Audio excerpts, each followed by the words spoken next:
The story you are about to hear is true. The names have been changed to protect the innocent. Fatima Cigarettes, best of all king-size cigarettes, brings you Dragnet on both radio and television.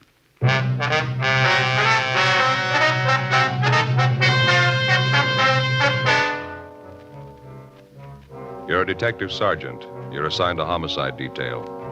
You get a call from the receiving hospital in your city. A dead body has been left in the hospital elevator. There's no lead to the identity of the corpse. There's no apparent cause of death. Your job, investigate. Compare Fatima with any other king-size cigarette. Yes, compare Fatima with any other king-size cigarette. 1. Fatima's length filters the smoke 85 millimeters for your protection. 2. Fatima's length cools the smoke for your protection. 3. Fatima's length gives you those extra puffs, 21% longer than standard cigarette size. Fatima gives you more for your money. And in king-size Fatima, you get an extra mild and soothing smoke, plus the added protection of Fatima quality. Buy Fatima in the bright, sunny yellow pack. Best of all, king-size cigarettes.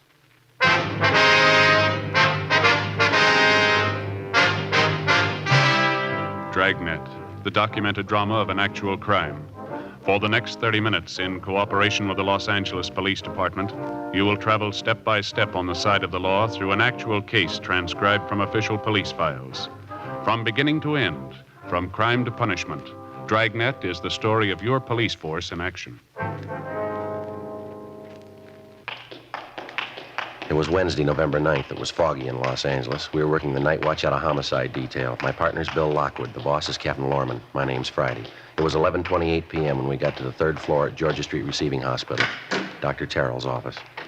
Friday, glad to see you. Been waiting for you. We made it as soon as we could, Doctor. I'd like to have you meet my new partner, Bill Lockwood. Dr. Terrell, Bill. How are you? I think I've seen you around, Lockwood. Yes, sir. How are you? I understand you got a problem, Doc. What's the story? Odd one. Happened a few minutes after 11. You want to sit down a minute? I'll fill you in before we go back and take a look at the body. All right, thank you very much. I understand it's a woman, that right? Yeah, Grace Morgan. She's a night nurse on duty. She told me she was sitting at the desk checking over some patients' cards. It was about 5-10 minutes after 11 when she heard the elevator come up. Mm-hmm. She heard the elevator stop and the doors open. Kept on checking the cards there, didn't pay any attention to it, and then she realized nobody got out of the elevator. She looked up, and the elevator doors were still open. She saw this young woman slumped over in a wheelchair sitting there in the elevator. The woman was alone, was she? That's right. The nurse went over and wheeled her out of the elevator. The woman was wearing a nightgown, a bathrobe over that. She was unconscious. Nurse called me. The two of us took the woman into a treatment room. I examined her. She was dead. Any indication how long? Body was still warm. She'd only been dead a short time. Mm-hmm. Any idea of the cause of death? I noticed a couple of abrasions on her right shoulder, another one in the right temporal region. Not positive, but I don't think any of them were severe enough to cause death. No other markings at all? No, she seemed to have been in good physical condition. Noticed a strong smell of alcohol, though. Could be she'd been drinking.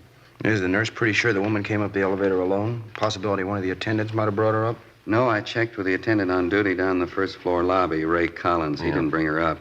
He said a man came in the lobby about 11 o'clock. Said he had a sick woman out in his car. He asked for a wheelchair to bring her in. Ray asked if he could help, but the man said he'd take care of it. That's all Ray knows about it.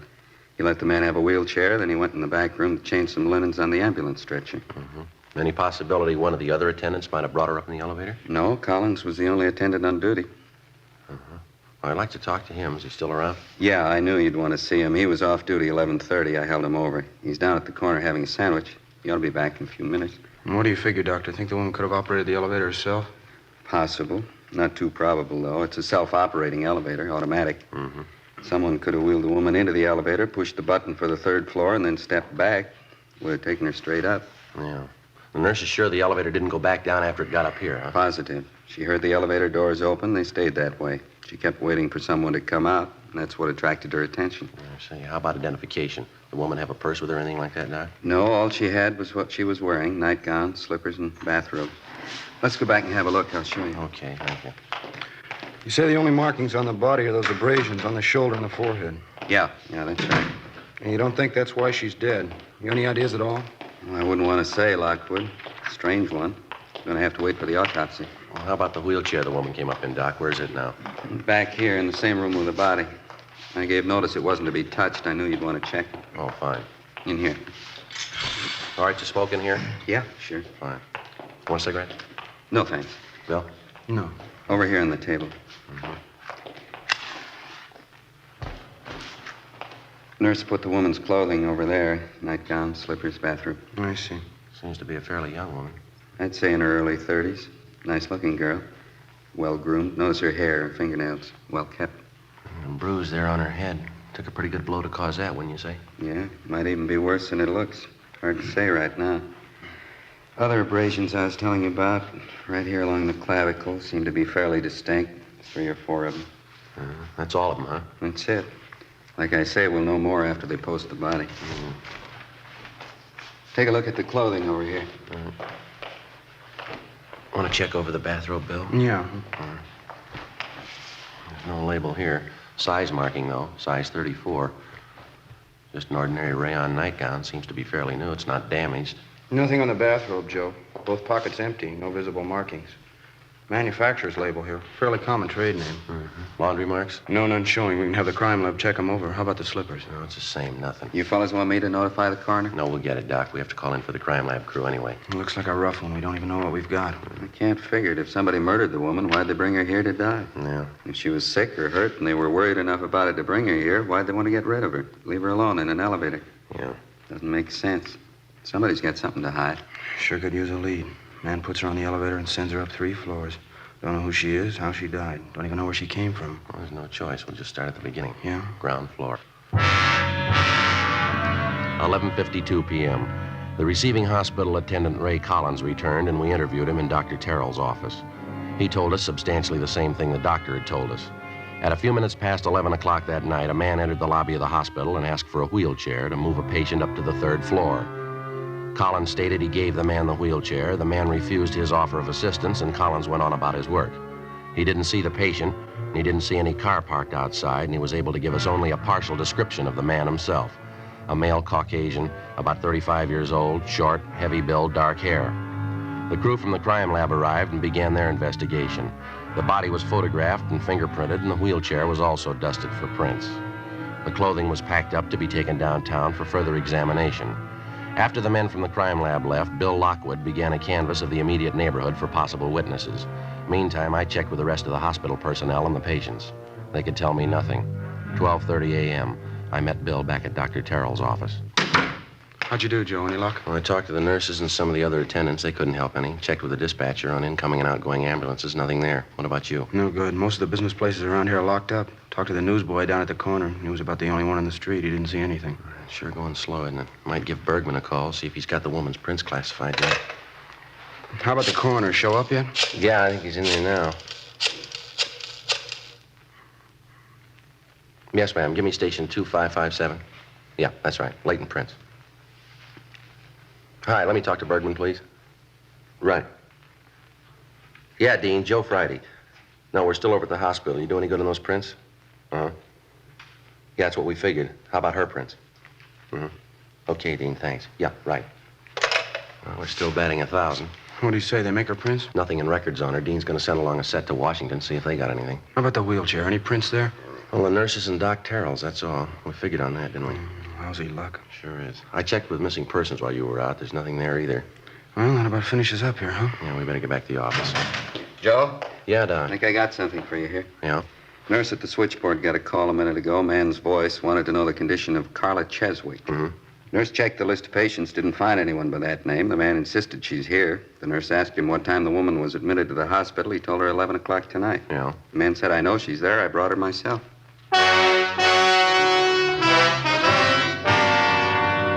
Along with Dr. Terrell, Bill Lockwood and I went down the hall and talked to the nurse who'd received the phone call.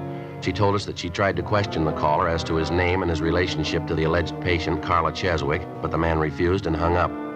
We put in a call to R&I and asked him to run the name for us. There was no one by that name in the files. We went back to the doctor's office and started checking through the telephone directories. In the northwestern section, we found a listing for a Mrs. Carla Z. Cheswick on North Capitol Avenue. We called the number, but there was no answer. Then we checked with the office, told them what we had, and that we were going to follow through on it. 1:18 a.m. It was only a possibility, but it had to be checked out. Bill Lockwood and I left Georgia Street Receiving Hospital, got in the car, and drove out to the address on North Capitol Avenue. It was a large apartment house, fairly new. The name on the mailbox for apartment 18 was Mrs. Carla Cheswick. We rang, but there was no answer. We finally had to get the manager out of bed, a Mrs. Herbert. We identified ourselves and explained the reason for our visit. She got a pass key, showed us upstairs to the second floor, and let us in apartment 18. There was no one there, but there was evidence of a recent party within a matter of hours. Half-filled cocktail glasses, an empty whiskey bottle, a glass bowl containing partially melted ice cubes. An end table in the corner had been overturned. In the bedroom, women's clothing was scattered on the floor and on the dressing table. On the mantel in the living room, there was a picture of a woman. Did you notice anything unusual about her at that time, Miss Herbert? I mean, anything out of the ordinary? No, don't think so. She'd been drinking some. I'm pretty sure of that, but that's not unusual for Mrs. Cheswick. She drinks quite a bit. Parties and things. Runs around a lot. Yes, ma'am. You didn't notice anything about her face? No cuts, bruises, anything like that? No, nothing like that. Why? And you told us she had quite a few men friends. Do you know any of their names, where they live? No, can't say to do. She was just one of the tenants. I didn't try to get acquainted. Didn't have much in common with her. The other tenants didn't either, matter of fact. She kept pretty much to herself, her and her friends. Mm-hmm. I see. Now, about this party she had last night, Miss Herbert, you say you don't know who was there with her? No, I'm afraid I don't. When I called her on the phone to ask her to quiet things down, I heard that one man's voice talking. That's about all, though. I couldn't tell you who was there. Well, is there anyone at all that you know of that was close to her? I mean, someone we could talk to about her. Well, her husband, I suppose. He's the only one close to her I know. He comes around every month and takes care of the rent. Kind of a peculiar thing, but I never questioned it. I figured it's their business, live and let live. Do you have any idea where we can find the husband, ma'am? No, I'm not sure. He works at a machine shop out near Glendale. I have his home address in my rent book downstairs if you want it. Yes, ma'am, we'd like to have that if we could. Would you happen to know how Mrs. Cheswick and her husband got along? I mean, the separation of theirs. Was it friendly, or did they still quarrel quite a bit? No, as far as I know, they got along all right, as long as they didn't have to live together. Poor Mr. Cheswick, I feel sorry for him. He's going to take it hard. His wife, I don't know whether to blame or pity her. She was a terrible disappointment to him. That's so? I had a long talk with him once. Seemed like such a nice man, hard worker. And his wife, he was so disgusted. I mean, drinking all the time, going out with different men. Bitter disappointment. He told me how he felt. Well, did he seem violent on the subject? I mean, did he feel anger toward his wife, would you know? No, just pity. He said he'd rather have her dead than go on the way she was. We checked through the dead woman's apartment for names and addresses of some of her men friends, but we found nothing. The crew from the crime lab went over the apartment thoroughly. The only evidence found were fingerprints on some of the cocktail glasses. Along with the apartment manager, Mrs. Herbert, we went downstairs and she gave us Mr. Cheswick's home address and also his place of employment. 2:30 a.m. We got to a phone and called Cheswick's home, but the people he was staying with told us that he wasn't there. He was working the all-night shift at a farm implement factory on Glendale Boulevard. 3:05 a.m. Bill and I drove out to the factory and checked with the night personnel superintendent. He directed us to the factory repair shop where Cheswick was employed as a welder. The foreman at the repair shop pointed him out for us. Cheswick was working on the welding line, a tall, thin man, slight build. Bill Lockwood and I went back and introduced ourselves. Yes, sir. Ernie Cheswick. That's my name. What can I do for you? I'd like to talk to you for a few minutes if we could. It's about your wife, sir. Carla? What's the matter? Is she in trouble again? Well, it might be better if we could step outside and talk. It won't take very long. All right, I got to finish up this little job here if you don't mind waiting. A couple of pieces of tubing. It won't take a minute. Sure, you go right ahead. You might stand back a couple of steps. This thing pops a little. Okay, thanks.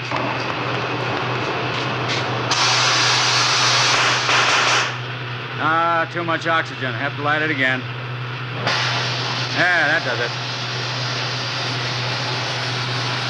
Don't look at the flames, Joe. Bad for your eyes. Yeah, I know. They're sure in their money, don't they? Yeah, they seem to. A lot of work. Finish the second here. Okay, that's got it. Now, what's this about my wife, Sergeant? What's the matter? We understand you're separated from her, Mr. Cheswick. Yeah, that's right. About a year ago now. I finally gave it up as a bad job. Wasn't anything I could do for her. Nothing anybody could do for her. Hopeless. Well, when's the last time you saw her? First of the month, went by to pay her rent. Dropped in to say hello, that's all. I stay away as much as I can. No good bum, that's about all you can say about her. Shame to admit I was even married to her. Why do you ask, anyway? Your wife's dead, Mr. Cheswick. Huh? Yes, sir. She died late last night. Found her at Georgia Street Receiving Hospital. Oh.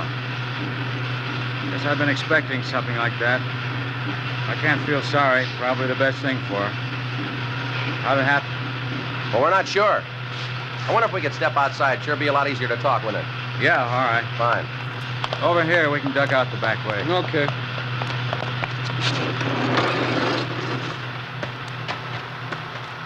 You say they found her at Georgia Street, huh? What was it? She in an accident? Oh, so it doesn't look like that. We're going to have to wait for the coroner's report.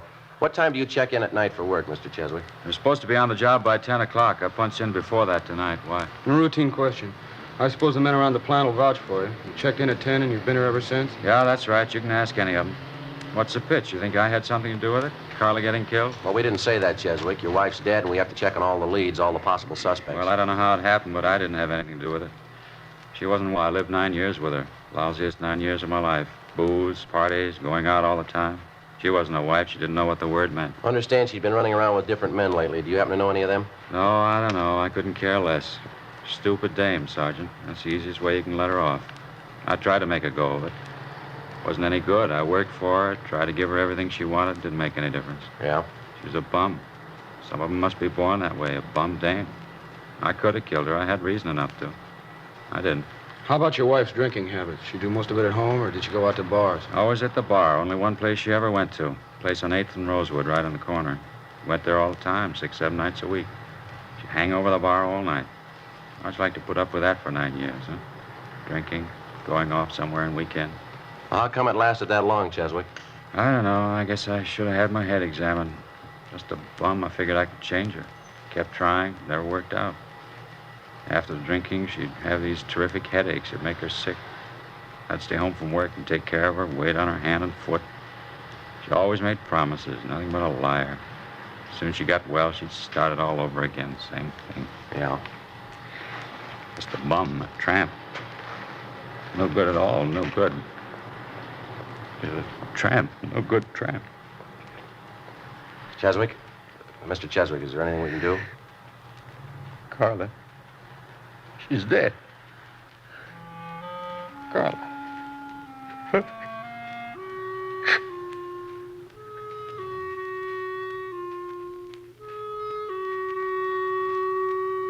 When the dead woman's husband, Ernest Cheswick, recovered, we continued questioning him, but we got nowhere.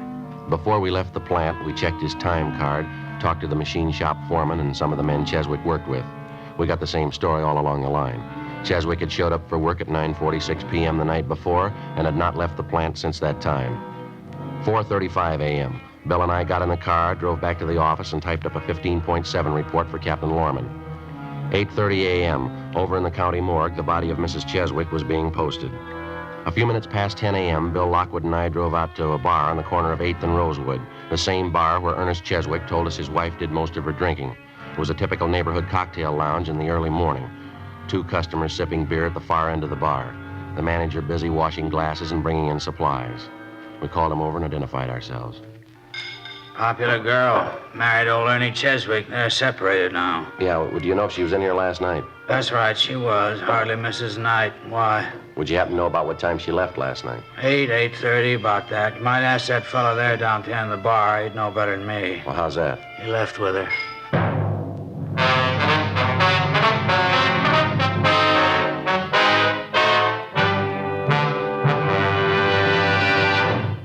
You are listening to Dragnet, authentic stories of your police force in action.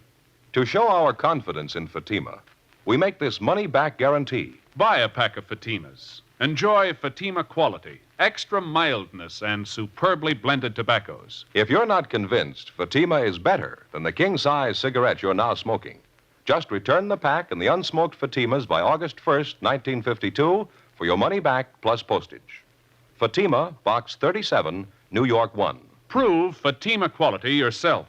Compare Fatima with any other king-size cigarette. 1. Fatima's length filters the smoke 85 millimeters for your protection. 2. Fatima's length cools the smoke for your protection. 3. Fatima's length gives you those extra puffs, 21% longer than standard cigarette size. Fatima gives you more for your money. And in Fatima, you get an extra mild and soothing smoke, plus the added protection of Fatima quality. Ask your dealer for Fatima in the bright sunny yellow pack. Best of all, king-size cigarettes.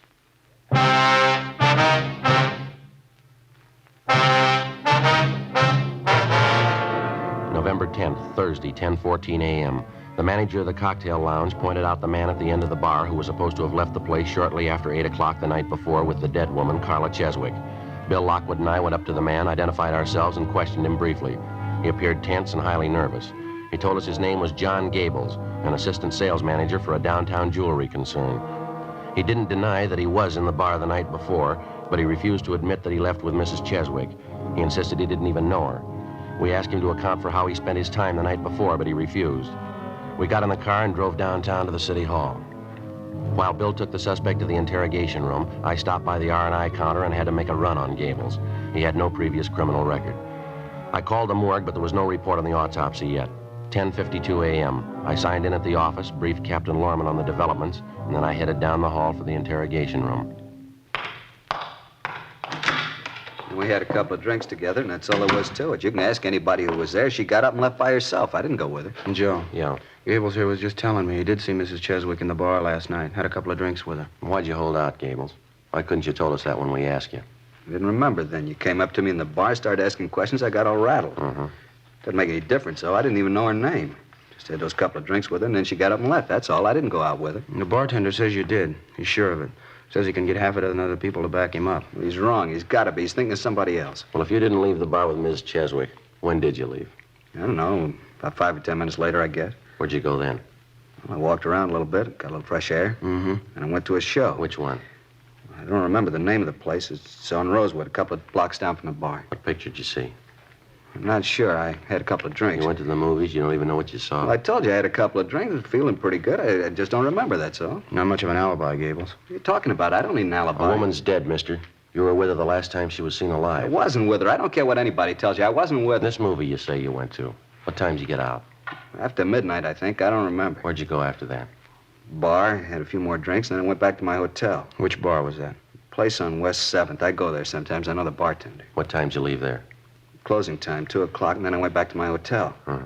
You say you know the bartender there. I guess he'd be glad to vouch for you. I mean that you were there when you said you were. I don't know. Maybe not. He was pretty busy last night. Maybe he didn't notice me. How about your hotel? Huh? The desk clerk. Somebody like that. They should be able to tell what time you got in, don't you think? Well, they wouldn't know. I always carry my key with me. I go in the side door. They wouldn't know what time I got in. What are you trying to sell, mister? What are you talking about? You knocked around town from 8 o'clock last night till past 2 o'clock this morning. You can't think of anyone that could vouch for you, where you were, what time you got there, what time you left? I can't think of anybody right now. I don't take down names and addresses every time somebody looks at me. What's the difference anyway? I didn't have anything to do with the girl. This difference, Gables. The attendant at the hospital, he got a good look at the man who came in and asked for that wheelchair. He gave us the man's description. It fits you pretty close. So what? It doesn't mean anything. He could make a mistake, too, just like that bartender. They're all wrong but you. Is that what you're trying to say? Look, as far as I'm concerned, I only got one thing to say. I had a couple of drinks with Carla last night, and that's all. She left by herself. I didn't even go near the apartment. How'd you know she had an apartment? Well, you told me. You said so. No, we didn't say anything like that. And I guess I heard it around the bar. Maybe she mentioned to me. Yeah, that's probably it. Why don't you come off it, Gables?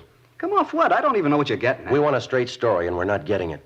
You told us you didn't even know the Cheswick woman before last night. You didn't even know her name. That's right. Then why'd you say Carla just a minute ago? You said I had a couple of drinks with Carla.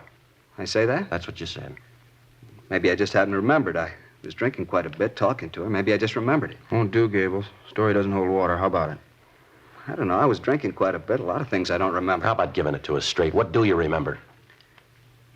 I thought about it all night. The more I went over it, the worse it got. I just couldn't remember. I knew what it'd sound like in court. I couldn't tell it that way. You couldn't tell what? I didn't kill her. I didn't even touch her. You gotta believe that. Yeah. I left the bar with her about 8:15, 8:30. She invited me up to her apartment. She was pretty well gone. Had quite a few drinks. We got there, had some more to drink, and then Carla got up and started for the kitchen to get some more ice. She tripped, I think, stumbled a little bit, and then she fell down.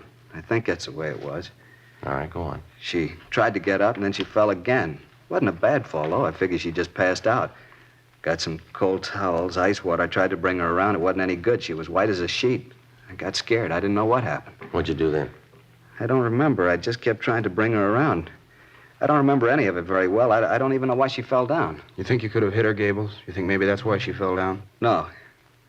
I don't know. I don't think so. I don't think I was mad at her for anything. I think we were having a pretty good time. I just don't remember, that's all. I'm not sure about any of it. Lousy booze, no good at all. Did you kill her, Gables? No, Sergeant, I swear it. As far as I can remember, I didn't. We were having a good time. That's all I know. I know I wasn't mad. I'm not a nasty drunk, not as far as I can remember anyway. What'd you do when you couldn't revive Mrs. Cheswick? You brought her to the hospital? Yeah, the shape I was in, I couldn't figure anything else to do. I got her in the car, drove her down to Georgia Street. I put her in the elevator, pressed the button, and sent her up. I'm a married man, you know. I didn't want any scandal and didn't want to get involved. You didn't kill her. Is that what you want us to believe? I don't know what to tell you. I don't remember. If I killed her, I think I'd know it. I'm sure I would. I just don't remember. I'll get it. Interrogation room, Friday talking. Yeah, Arthur. That's so. Just a second. All right, I got a pencil now. Go ahead. Uh-huh. Are you sure? How was that? I see. No possibility, huh? Yeah, I see. Okay, Arthur, thanks a lot. Yeah, sure, we'll pick it up later. Right, bye. Yeah, Jim?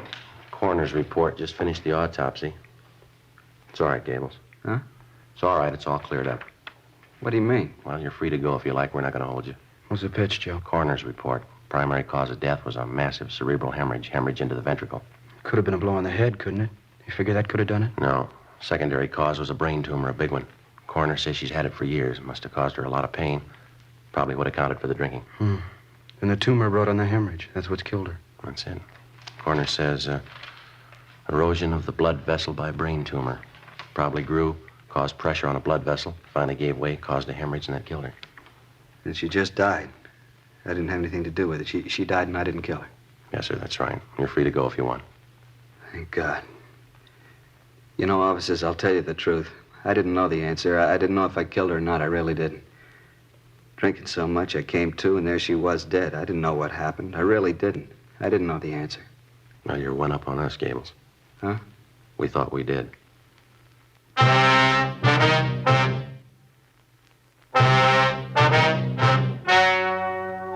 The story you have just heard was true.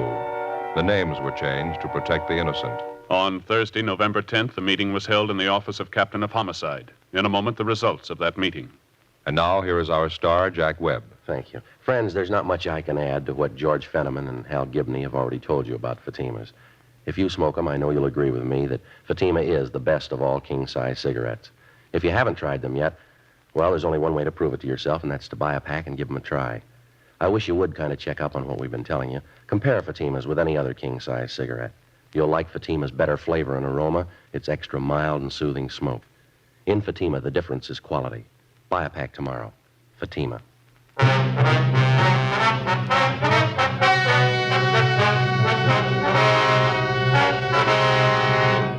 With the filing of the official autopsy report by the county coroner, John Gables was cleared of all charges. He was released from custody immediately. The death of Mrs. Carla Cheswick was listed as due to natural causes by the coroner's jury.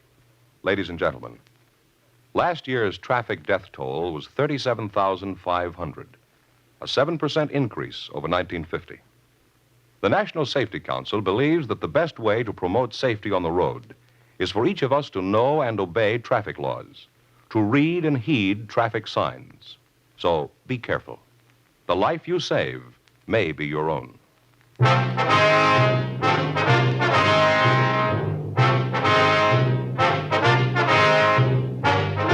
You have just heard Dragnet, a series of authentic cases from official files. Technical advice comes from the Office of Chief of Police W.H. Parker, Los Angeles Police Department.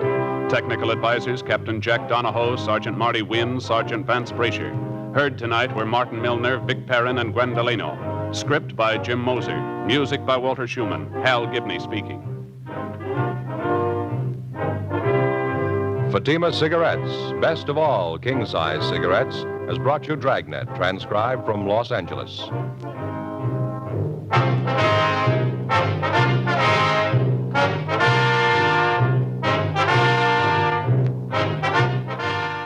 Now it's Counter Spy on NBC.